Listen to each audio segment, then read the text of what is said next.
Colorado is advertising our beautiful state in a whole new way this year. Next year, tourism office will roll out ads that don't focus solely on the mountains. Think more urban themes. Now, Colorado obviously doesn't need to advertise the fact that we have mountains. Just think, pity the poor states that basically have to plead, no, we're not boring wastelands. For Colorado, it's about triggering action and spending from the people who have always wanted to visit. When was the last time we did something for the first time? It sounds like a Cialis ad, but that is how Colorado markets our beautiful state to the rest of America. For the first time, the state tourism office isn't targeting visitors in specific states. Texas, Illinois, California. Those ads are now airing nationwide. We don't advertise to make people aware that we have snow in the mountains or that we have a beautiful state. We advertise to make people take action and come here and spend their dollars. Kathy Ritter is the director of the Colorado Tourism Office, which spent $5.8 million this summer on TV and print ads plus digital marketing. The farther we can get people to travel, the more likely they are to stay longer and spend more money, and that's generating more tax revenue and jobs for Colorado. Judging by other states' tourism ads, they want to be us real bad. I mean, come on, South Dakota, my great place. What's she looking at that Colorado doesn't have? At least show me Mount Rushmore or Wall Drug. And then there are spin classes in Montana. Take away the words. That's pretty much Boulder County. Montana, to me, has the same thing to offer as Colorado, and it would be nicer if that billboard said, go to Colorado, go to your backyard. The states that we compete against are California, Arizona, Florida, New York, and Nevada. Ritter wouldn't reveal the exact income level or age group that they're targeting, but they're looking at you, hipsters. There's a lot of evidence to show, for example, that millennials will spend far more of their income because they crave experience more than other generations might. The last time we did this, we generated an additional 1.9 million trips because of people being exposed to our advertising. We want proof of this hocus pocus that goes into determining how tourism ads really bring in an extra 2 million visitors a year. The state referred us to a research firm that surveys tourists online. They explained it like this. So let's say 15% of the people they surveyed said that they came to Colorado and they remember seeing an ad. 10% came to Colorado, never saw an ad. They subtract the one from the other, then they do some mathy stuff to figure out how many were likely actually motivated to act by that dude standing on the mountaintop while this Cialis-style voice beckons visitors to bring their wallets. We hear a lot of talk about eliminating government waste, spending your tax dollars wisely. The governor's office in Colorado is getting a shiny new research tool designed to help with that. Politics guy Brandon Ritterman explains what's essentially a science lab. A lot of scientific research comes from within the scientific community. They publish a study the government might or might not notice, might or might not think about making a change. This lab would be different. The Colorado Evaluation and Action Lab, SEAL, or maybe Keel, would take its direction from the governor. The idea is to focus new research on problems the government is already trying to work on, in the hopes it'll drive more change. Could be anything: homelessness, healthcare, energy, you name it. Governor Hickenlooper has till the end of September to give the new lab his list of the first few subjects to work on. Then the next governor will be able to do the same. One of the labs it's modeled after in Rhode Island looks for no-cost or low-cost changes that can help. For example, they found people on food stamps tend to spend most of the monthly benefit in the first couple weeks of the month. They bought less food and less healthy food in the last 2 weeks. So they suggest splitting the food stamps into 2 payments a month. It's a controversial idea, but now Rhode Island is testing it in a new pilot project to see if it'll actually help. For Next, I'm Brandon Ritterman. This new lab is based at DU. It's funded by a $4.5 million grant from the Laura and John Arnold Foundation. So if you're watching this thinking, hey, that's the kind of work that I do, that sounds like some awesome nerdiness, they are still looking for a director for the operation. The job opening is in this story on the next section of 9news.com. Congressman Mike Coffman and Attorney General Cynthia Coffman have filed for divorce. Their separate residences had been the stuff of political whispers for years, but never rose to become a campaign issue for either of them. In a joint statement today, they said that it was a painful decision, and they promised to remain one another's strongest supporters in whatever they do in public service. For Mike Coffman, that's a congressional re-election campaign next year. Cynthia Coffman hasn't announced if she'll seek re-election as AG or join the crowded Republican primary for governor. Our next question from Medi Colorado on Twitter asks about a controversial predator control device that's used in western states. Curious whether so-called cyanide bombs used by ranchers to kill predators are still legal in Colorado after they've killed some family dogs. They're still trying to get them outlawed in Wyoming.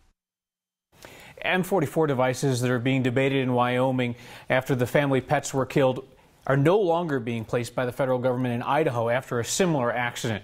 So these devices are basically a buried canister with bait. When animals like coyotes pull on them, they release the deadly cyanide. They are legal in Colorado and 15 other states. The U.S. Department of Agriculture defends the use of the M44, saying that coyotes kill tens of millions of dollars in livestock each year. There are new federal guidelines out at the end of last week which acknowledged, quote, most people know nothing about M44s and their hazards. That's why we thought this was a good question to bring up. And it's also why bilingual warning signs are required around the M44s, and even medical centers have to be notified that cyanide is in use nearby. You can read all the rules for the use of so-called cyanide bombs in this article in the next section of 9news.com.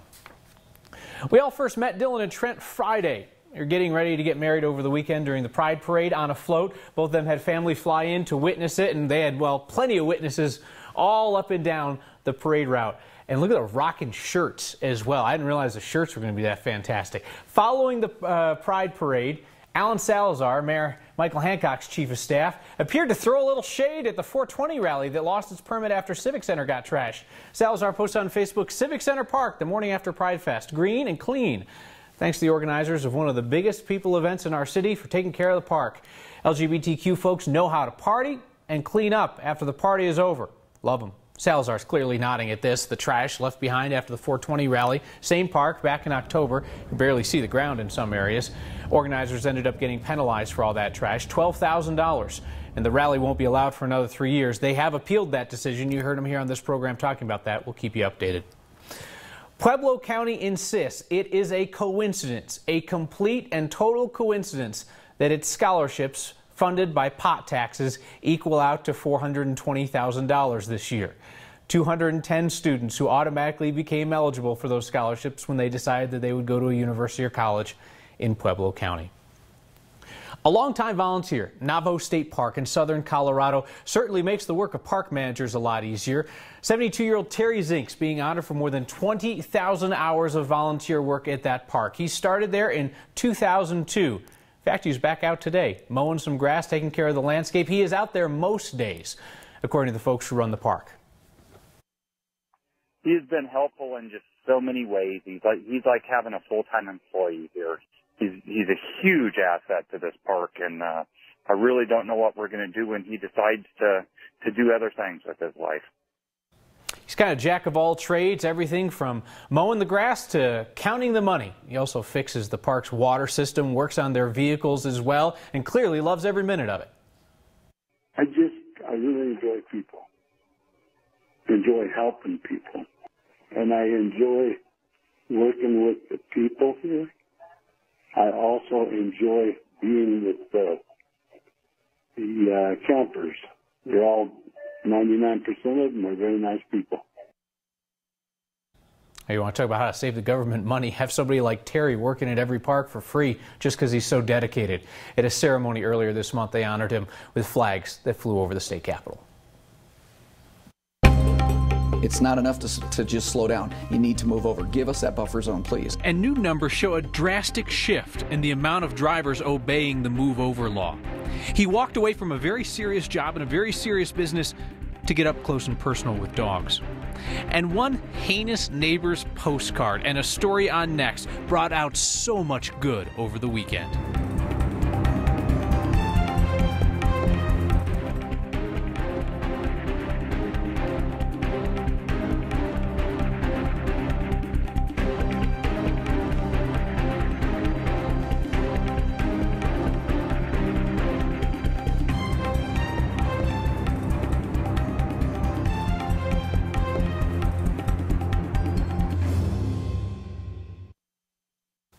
Sometimes you have to quit your day job for something more fulfilling. Meet Sagar Gandalia. His day job was medical billing. What he loved was taking photos of pets. Day job, meet dream job. My name is Sagar Gandalia, and I'm a professional dog photographer. And I realized 10 years ago, all these 30-year-olds that were married and had been married for a while had 2 kids, and they'd paid some professional photographer to take photos of their children and blow them up and put them on their walls. And there's no reason that they shouldn't be doing that with their dogs too. Like, I love going to my shoots because I get to meet these people who are so excited about their dogs, and then more importantly their dogs. I've done a number of dogs kind of at the end of their lives, and the amount of response I get when it brings tears to people's eyes when they get portraits of their dogs that really, you know, kindle the memories that they've had with that animal. If you also are the type of person that has several hundred photos of your pet on your phone, nothing wrong with that. Sagar's advice is pretty useful. Get down low, get down eye level with your pets. Try to use natural window light, that's the best light, and focus on their eyes.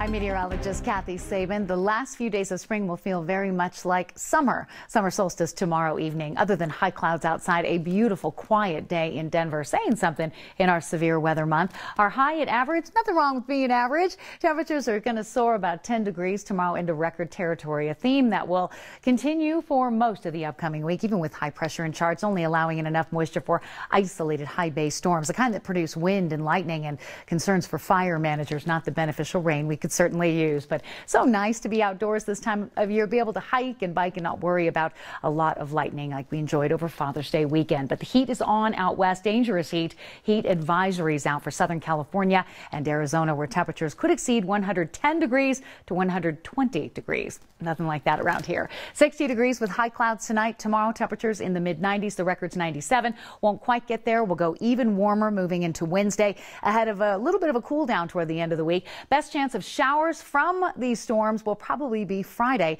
with temperatures much cooler in the mid-70s heading into the weekend, Kyle. Kathy, thanks. Colorado's move-over law has been around for 15 years, requiring drivers to move over to give first responders room to work along the side of the road. Drivers either didn't know or they didn't care about the law until pretty recently. Today I spoke with Commander Eric Schmidt of Greenwood Village PD. When you guys first went out and started enforcement on the move-over law, there was something like 60–70% of drivers that weren't moving over. Absolutely. That was the first thing we noticed, was that nobody, when we were looking at it, either took it serious or even understood the law. So we decided there was a big need for education. We've spent a lot of time talking about it. You guys have done enforcement. We see the road signs up above 25 and so forth, and you guys have flipped the numbers now. We have, and we're hearing consistently throughout the state. We have 30 agencies that have been doing this with us now for about 7 months, and we in Greenwood Village have seen it flip from about 70% of the people not obeying the law to now that's down to about 30% of the people. For the remaining 30%, that are not moving over, they're not giving law enforcement that one lane of space in order to do their jobs. Do they not know about the law? Do they know and not care to move over? Is there any way for you guys to know what they're thinking? There is, and we've actually put this out. What we're hearing from them is they think that just slowing down is enough. Now, it's really important to understand the law does not say either or. The law says move over only if it's impossible to move over because of traffic or a lane situation, then can you slow down.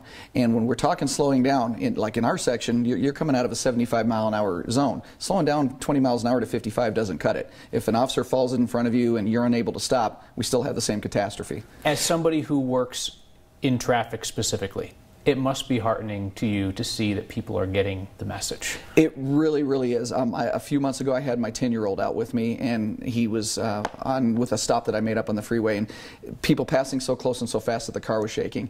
And he says, "Dad, why aren't they moving over?" And I think that sums it up. If a 10-year-old can figure it out, we need to get the motoring public to figure it out as well. We would like you to meet a man who is asking for your patience. It's the only way to hear his incredible story of how he refuses to let a speech disorder separate him from the world. And neighbors proving another neighbor wrong. What a novel concept. Instead of just complaining, helping. Next. Our search for interesting Coloradans you otherwise might not meet has taken us to remote corners of this state and also to people who have found themselves isolated for one reason or another. Tonight we meet Jonathan, who has stuttered for as long as he can remember, but his voice and his message are powerful. Okay, should I just talk and keep on talking? Okay. This is kind of my normal speaking voice. I've kind of been stuttering for as long as I can remember. I think, you know, after talking with my parents about it, you know, it's been almost as long as I've been speaking. I just kind of remember, you know, sometimes being made fun of for it by my classmates. Like, I would stutter on something and they would copy me.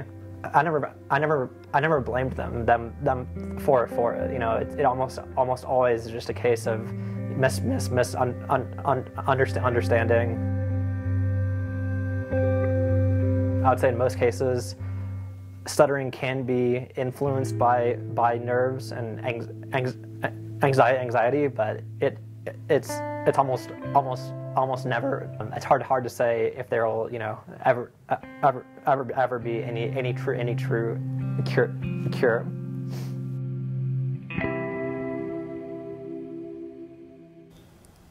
Jonathan has been in and out of therapy for his stuttering for about 20 years. He even went to New York for a 3-week intensive program before he moved to Colorado.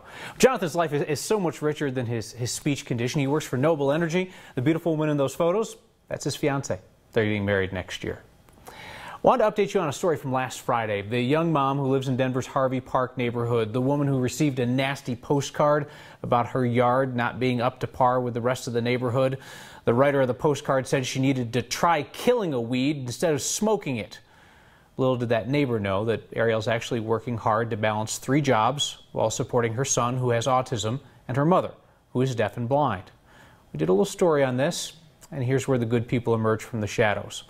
Neighbors saw the story, saw her post on Facebook as well, and she was arguing all along the person should have just talked to her to hear about her situation, her story, before writing a nasty anonymous note about her worst yard in the neighborhood. About 15 neighbors went out yesterday to clean up the yard. They threw in new mulch, they pulled the weeds. The whole thing looks fantastic right now. A neighbor sent us photos and said, the moral of the story is to ask how you can help someone instead of assuming.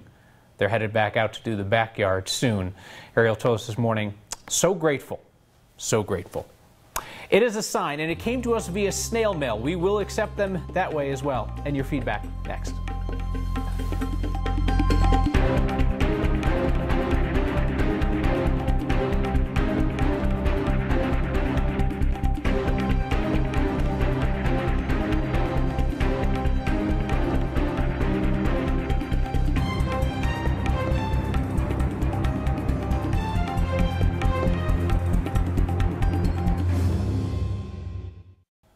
It's a sign, and it was sent to us in the mail. Public entrance, it says. No horses through this door. Spotted by Wayne and Sandy Weaver at the Jeffco Fairgrounds. Wayne and Sandy wrote, we don't fax, face, tweet, or text, but we see signs. Yes, you do. So the next time a sign catches your eye, take out your camera, snap a photo, print the photo, then put it in an envelope and mail it to Next, 500 East Spear Boulevard, Denver, Colorado, 80203. We'll see you next time.